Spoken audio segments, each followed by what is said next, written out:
Doing good. How are you? Oh, I was just on the phone with one of my clients, doing okay. It is 10 o'clock. Yeah. Good morning, Andrea.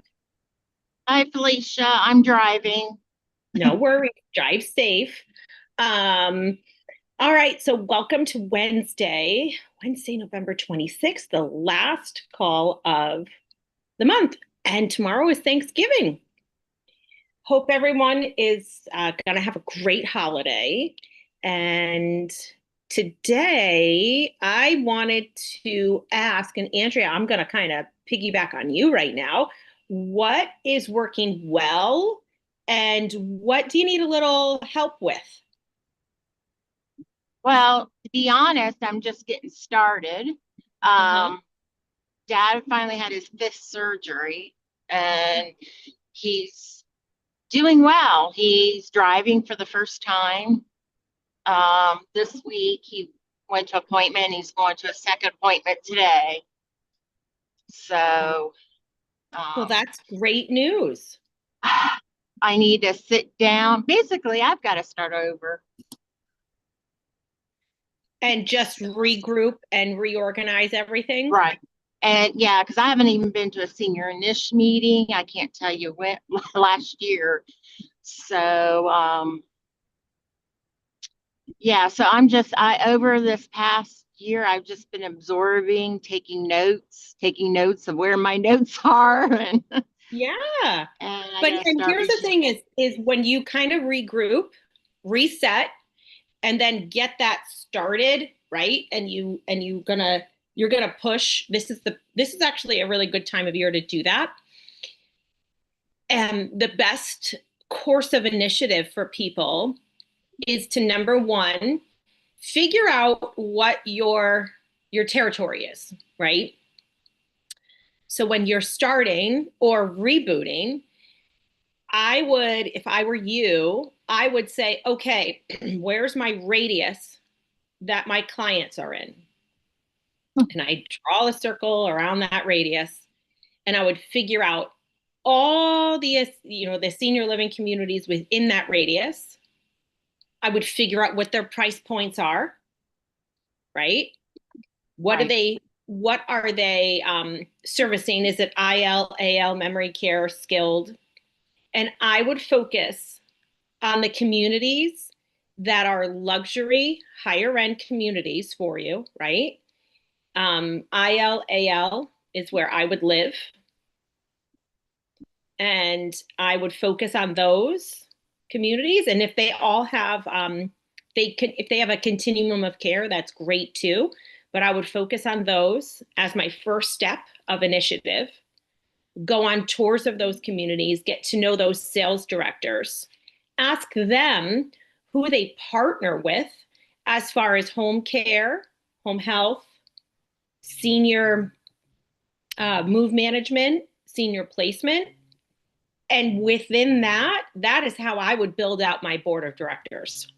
Now, so I have a lot of that before. I've been in it since 2023, Mm-hmm. but I'm also at the same time trying to do real estate because I'm a new agent. Well, I've had it my license since 2022, but again, everything's been on hold. So I need to sit down and have a daily schedule. And how do I incorporate everything in? When, what, how? So And yeah.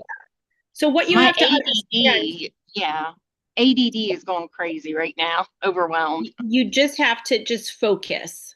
And what you have to focus on is, yes, you have a list from 2023. Are those people still in business? Are they the same people that are still there? The 50-50 Correct. shot, right? And you need to Mhm. take that list, break it down, and then from there, expand. So when what people are missing the opportunity for is these communities hold the keys for your business, for your referrals. If Mhm. they're moving in 5 to 8 people a month,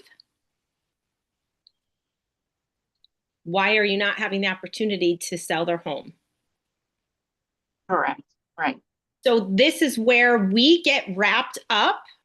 And you're not the only one, because trust me, I understand. You get wrapped up in, I have to build these relationships. I have to build these. No, you have to get the referral. And by getting that referral, you're building the relationship and that partnership.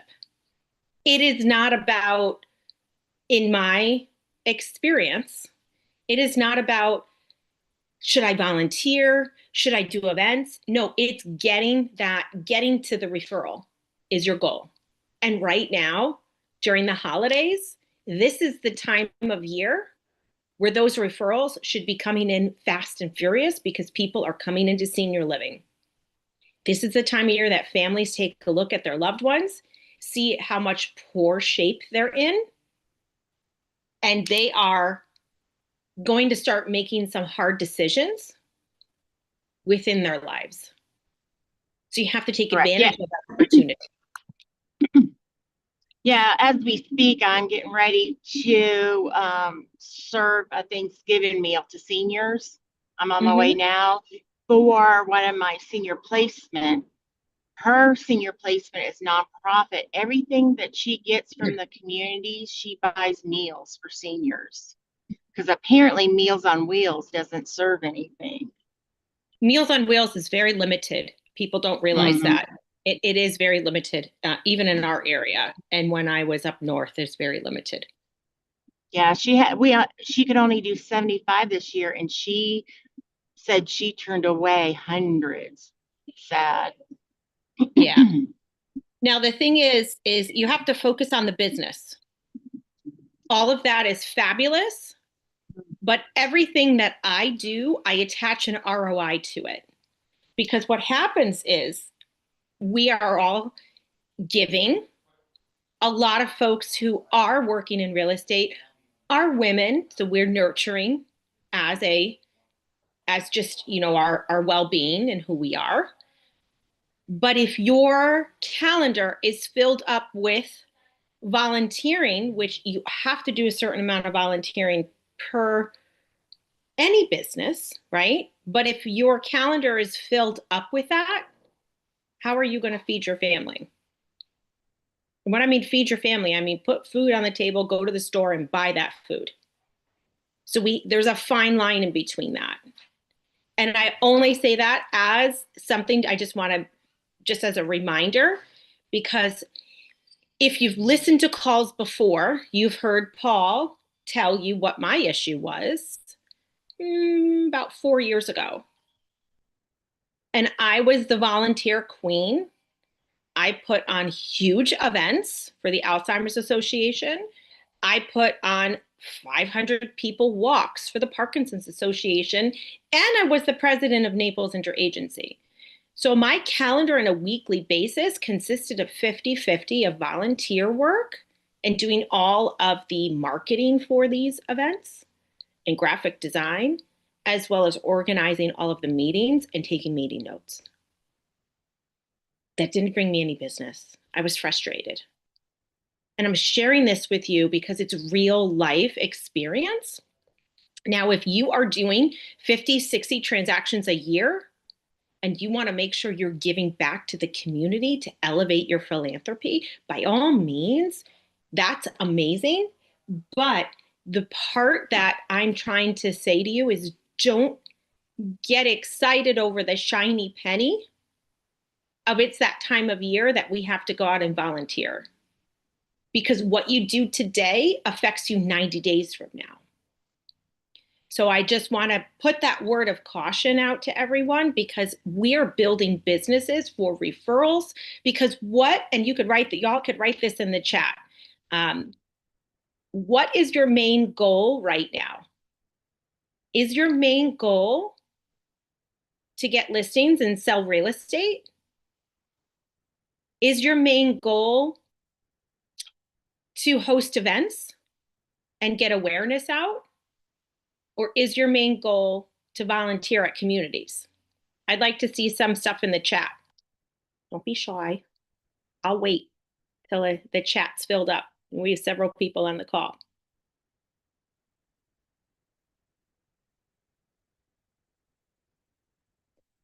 We could sing some music while we wait.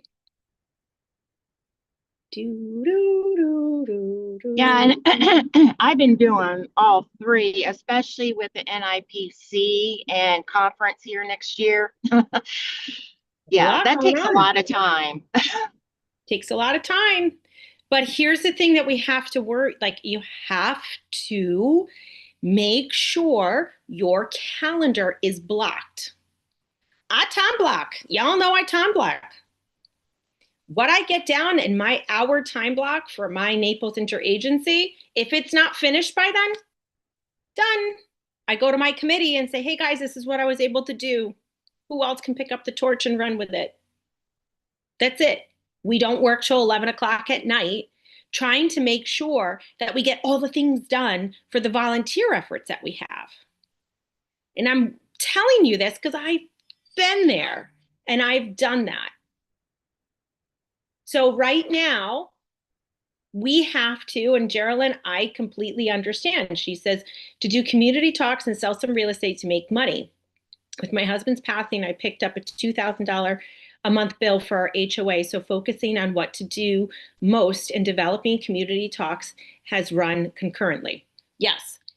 In the end, if you are hosting your events properly and doing the follow-up with them properly on a drip campaign, you will get business. It might be right away. You might get a listing right away appointment to go and help someone, or it's going to take some time. But at the end of the day, we all got to make money in order to feed our passion with serving seniors.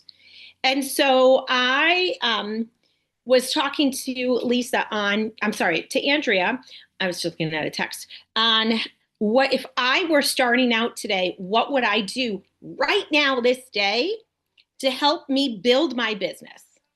So number one, I would go take a radius of what my market is, see how many senior livings within that radius for where I work. I would figure out what all their price points are, focus on IL and AL, go to those communities, and I'd ask them who they partner with for senior placement, senior move management, home care, home health, and any other partners that they bring in. Because those are the people who I'd want to get on my board. I would want to make that so tight-knit because right now, one of our members was stating that her price point has dropped low into the 100s and 200,000s. But if you're focusing on higher end communities right now, you're going to focus on getting those higher end listings. They come hand in hand. A home that's valued at 400,000 isn't going to go to assisted living that's valued at $8,000, $9,000, $10,000 a month. It's just together. So if I were you, that is what I would do. And then I would partner with them, with their partners that they have, on how we can do a community event to bring outside people in so that they can get off the bench of, should I move? Should I stay? Should I go? What should I do?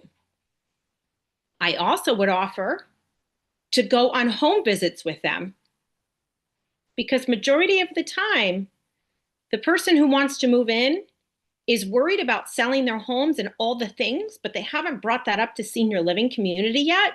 So they are so overwhelmed that they don't know where to start. But if you go on a home visit with them and you ease their mind on how all of this can be taken care of for them, it helps get them off the bench and move them in. And I do that a lot for a lot of communities in my area because I help close that deal. Because that's the last piece that they're worried about. It's like, yeah. Tomorrow, if I could close my eyes and be like I Dream a Genie, I would love to move into senior living tomorrow. But I'm so worried about what to do with my stuff and the things that I don't know how to do it. So this is really basic, But that is where I would start because the communities right now are going to get flooded with people coming in from the holidays. So you got to build those relationships so that you get the listings which you could sell to make money. Because last I knew, we all need to have some income, which is really important. And once you start getting that income, then you could build on community talks. And community talks should be when you're talking about seminars and lunch, they all cost money. We all know that. You have partners on how to do that, but you should be doing at least 3 a quarter. One of them has to be about real estate. And the other piece of this pie is a couple of you have asked about how to start a downsizing club. Well, you're in luck because on Thursday, December 4th, I will be hosting a how to start a downsizing club. Not going into Chat GPT and typing in how to start a downsizing club. Actually, I own Downsizing Club of Florida, how to start a downsizing club from start to finish.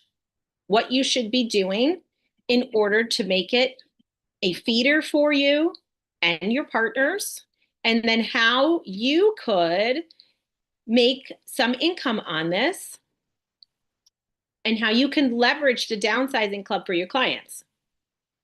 Would that sound like fun for you all? Would you like that? Would that be helpful? That sounds wonderful. Yeah, so I'm going to be hosting that for our members. That will be, I believe it's at noon, if I remember correctly. I'm just checking the calendar because I think that is a piece to the puzzle that's missing. And it can be another lead source for you, but it also can be an income generator for you. So it solves a couple of different problems for everyone. And we could talk about how to structure that out. I think that would be really, really helpful. We've been dancing around this for quite some time now. And now we want to make sure that you have the tools to effectively go out and do that and structure out your new year for how your new year calendar is going to look. Felicia, noon Central, noon Eastern, Eastern time. So it would be 11 o'clock 11 your o'clock my time. time. Yep. And then it would be 9 a.m. Pacific time. Not An specific. hour, a couple of hours? It's only an hour. An hour, okay. Yep. Because we're going to do a half-hour class and then Q&A after. I think it's Okay. really important for you all to have a chance to digest it. Okay, now we just talked about XYZ for a half hour. Now we're going to go in some Q&A and make sure you have some tangible strategic takeaways. Will you also have like a handout we can have access to later afterwards? I probably should do a nice checklist for you. So that's a great point. I was a corporate trainer, so I like that. Handouts are really, really helpful for people. So I love it. They And are. I love the handout. They are.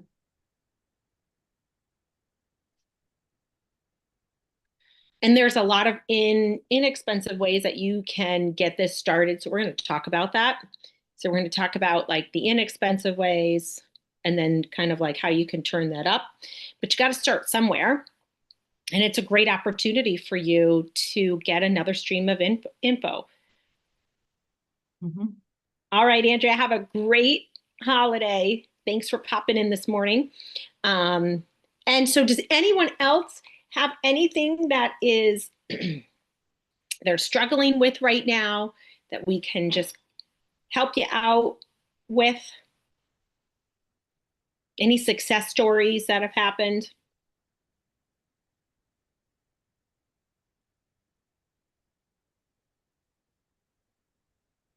So I'm going to tell you all something that I'm struggling with. One of my clients just informed me that her cancer is back. and it is a hot property and people want to come take a look at it. And they are not in a position to have folks come and show that property right now. And I'm struggling because I know that this seller would be better off moving into senior living, but they're so overwhelmed with their current diagnosis that we have to take a step back and be patient right now. And you have to just give them breathing time. We're keeping the house on the market. We're not taking it off. But right now, we have a holiday tomorrow. So I'm going to go drop some stuff off at the seller's house today for food. Because if they can't get off the sofa right now, type of a deal, or out of bed, got to make sure that they are eating. And we switched gears from being that real estate agent into the nurturer for them because this seller is all alone and has no family nearby. So how do you keep it on the market when really you can't do any showings? So I just block off on our system that we have. I just block off that there's no showings at this week right now. And so because if we start doing the withdrawn back on the market, active, withdrawn, you start putting some red flags out there, like what's wrong with this property.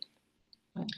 So we're just better off blocking out time. Like we're blocking off the rest of the week till Friday and then seeing if we could get a block of showings on Saturday.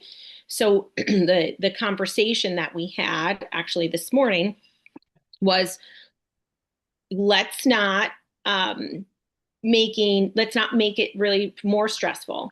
So if we could get 2 or 3 showings back to back on a Saturday, even overlapping, and they only had to leave their house for 2 hours, well, I would go over and take her for a ride somewhere, right? We'd go out for pizza, right? We'd go out somewhere. I'd take her to the beach and we would go and have, a lunch on the beach by us. Because that is going to be a lot more feasible than we have a showing at 10 o'clock. We have one at 12. We have one at 3. That's not going to help. So what we do is you have the ability to, unfortunately, and I hate to use this word, kind of force people into where the showing should be. And so I always allow overlapping, unlimited, on any of my showings, because if my seniors are out of the house, let's stack them in. Let's create that excitement. Like, oh, there's 3 people looking at this house. It must be a hot property. I want it, right? Psychology. So if we do that and we schedule it for them, it does help. Now, in this case, I don't do this that often, but in this case, I am going to just let them know for seller reasons. There's no showings for the holiday, Wednesday, Thursday, Friday. Saturday is just a few days away. Can they wait? And then I'll see. Does he have to sell the house right now? I'm sorry? Does he have to sell the house right now? They want to move into senior living. Okay. They had a room on hold. And it actually would, there's pros and cons to everything. If you're not feeling well and you have friends that are helping you, right? But if you were in a senior living community, you wouldn't have to worry about your laundry. You wouldn't have to worry about your food preparation, right? They could bring you food to your room if you're not feeling well. And then if you have to go somewhere, you have someone that can help you with transportation. So there's a senior living community. I'm sorry. No, it's okay. There's pros and cons to that, Will the senior living community take her with that diagnosis? This is a reoccurring diagnosis, so they're already aware of it. Yeah. Okay. And they would. And it should be let's help type of a thing. And if they don't, then that's not the right community, But this is where we just have to kind of switch those gears. And it's not, how do I say, it's not like they're not going to sell the house. the house is too much for them to handle. So you gotta balance that with them and do that little dance on how you can help. But today I'm gonna stop over, make sure, gonna check her food situation out, right? Make sure there's food there. And they told me that there is food coming from neighbors, but like I'm gonna bring a small little apple pie over, you know, those types of things. Make sure that there's like a little food if there's a store by us that sells like homemade pre-packed dinners. So I'm gonna go grab a couple of things and bring them over. But thanks, Donna, for that. That's important. We have to try and help our clients through this because when you work in this vulnerable population, things like this are going to happen. This year alone, I've lost 2 clients that have passed away while their home's for sale. So you just have to kind of balance that out. So I've been struggling with that because everyone wants to go see the house either yesterday or today. So I'm looking at it going, oh my goodness, the house was on the market last week and we didn't get one showing. So what is going on? People are on vacation. That's what's going on. They took the week off. Yep. Real quickly, because because lately I've been confusing terms. Could you run back down the independent living, assisted living, etc. Because I think that not, as I recall, and it's just quicker for you to just run it back down. Every facility, every community is not independent living into assisted living into SNF, okay, skilled nursing. So could you run that back down again for a minute? Sure. So independent living is like 55 and over. Easiest way to put it. You have apartments. They provide sometimes 1 or 2 meals a day. Sometimes they provide some housekeeping and laundry services. Every place is a little different, but there is no hands-on healthcare. They can do a wellness check on you every day, but if you fall, the ambulance has to come. They're not allowed to lay hands on you because they're not licensed by any state regulatory system. Assisted living provides all of your meals, can do all of your care for your ADLs. And they are licensed by the state. They have surveys. Sometimes they're biannual or every 2 years, once a year, depends on your state. Memory care is always a subsidiary of assisted living. It's under assisted living license. It's just a locked unit for security for those who are suffering with Alzheimer's and dementias who need more hands-on care. Once you get over a 2-person assist, which means 2 people to help you stand up and get out of bed, pivot, and get into a wheelchair or take a shower, whatever the case may be, a transfer, then you need to go to long-term care, which is part of skilled nursing facilities. And they are held at a much higher standard, and it's typically folks who are bedbound. Now, you could have a continuum of care with all of those on there so that you can go from one place to another. But as you go through your continuum of care, the cost is going to go up. And I think that's where I'm mixing up communities, because where my husband was he was in skilled nursing, but it has to be a continuing care community because they start with independent, they provide assisted. But there are places that only do assisted living is what I'm hearing from you. Okay, that's what so there's standalone skilled nursing, there's standalone memory care, standalone assisted, and standalone independent living. Now, if I have a client who comes to me and says, hey, I'd love to move into independent living, I want to go to XYZ community here, and I check with them and I ask them, what's going on with them, with their health.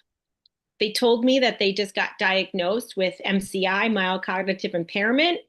I kind of opened their eyes up a little bit to say, you might have to move again. That could be 2 years down the road, right? Because you might need some care. And we want to make this kind of as simple as possible for you to move. We don't want them to move every single year or every time they have a cognitive ability change. So Right. you have to help people with that. Now, if you're not comfortable with it, that's where you lean on senior placement to help with that. And you help because your job is to get the home sold. So I always say, stay in the lane that you're comfortable in, stay in that driving lane, and then bring in professionals that can help. And as I was learning years ago, I sat in on all those meetings so I could hear what they're saying and have an understanding of it. So that's where your opportunity as you're learning. So with that person with the mild cognitive impairment, you know that there's gonna be declines, and sometimes those declines are gradual, and sometimes they're rapid, like overnight. You know, Yes. so you would then want to refer them to assisted living initially. No, I would like to refer them somewhere. I would like them to be open to moving to somewhere that had independent and assisted on the same campus. Okay. Something that's not a standalone, something that they would be able to say, okay, I'm doing great and I'm here. But maybe a couple of years down the road, I need a little bit more care. Instead of like having to do the search all over again, find something that's going to take that continuum of care for them and make it easier. Got it. And when they push back, that's when I was like, have you ever heard of these people that help you go through all of this? Because like I'm here to help you with the home, declutter it, get it staged and get it sold.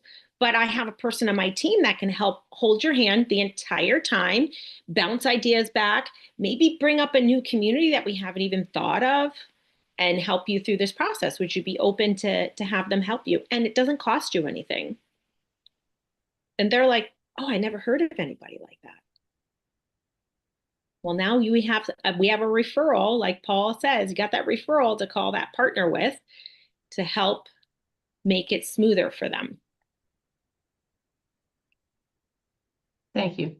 Does that help? Okay, perfect. A lot, well, yes. I am so excited. Tomorrow is the holiday. It's also my dad's birthday. It's like a big day. I hope you all have a wonderful Thanksgiving, and I'm grateful for all of you being here and letting me share things that I'm so passionate about, because this is something that, I've been doing for, a long time. And I love helping people. I do love volunteering. Shh, don't tell Paul. But I love being able to help my clients make sometimes some of the biggest decisions that they have in their life and really make a difference for them. And so I'm grateful that all of you want to take that torch up and help people in your area as well. I think it's so important. And thank you to everyone who has filled out the referral form, because we are using that for when we have clients who are moving all over this great nation. And so we want to make sure that if they're moving to Chicago, I'm calling Geraldine because I know that's where she lives, right? And I know she's going to be passionate about serving them just like I am. And it's a great way for us to be able to serve our clients at a higher level right now. So thank you to everyone who is wanting and is working with seniors in your area. It means a lot. So I hope you all have a great Thanksgiving. Thank you, Donna. You too. And thank you, Felicia, for being so openly sharing and so patient with us as we muddle through getting our businesses up. You'll do it. I know it. Direction. Yeah, we're all moving forward in a really great way right now, but now's the time to turn it up, and we're going to give you the tools to do it. So have a great day, okay? You too, and as remember, well. You can and happy email me. birthday to your dad. Thanks. And I hope you all know that you could always email me, go right through or DM me on Facebook or Instagram, and I'll be happy to help you with any problems or any, inquiries that you have right away. any pressing Thank issues. you. Happy right. Thanksgiving, guys. Happy Thanksgiving, everyone. Bye.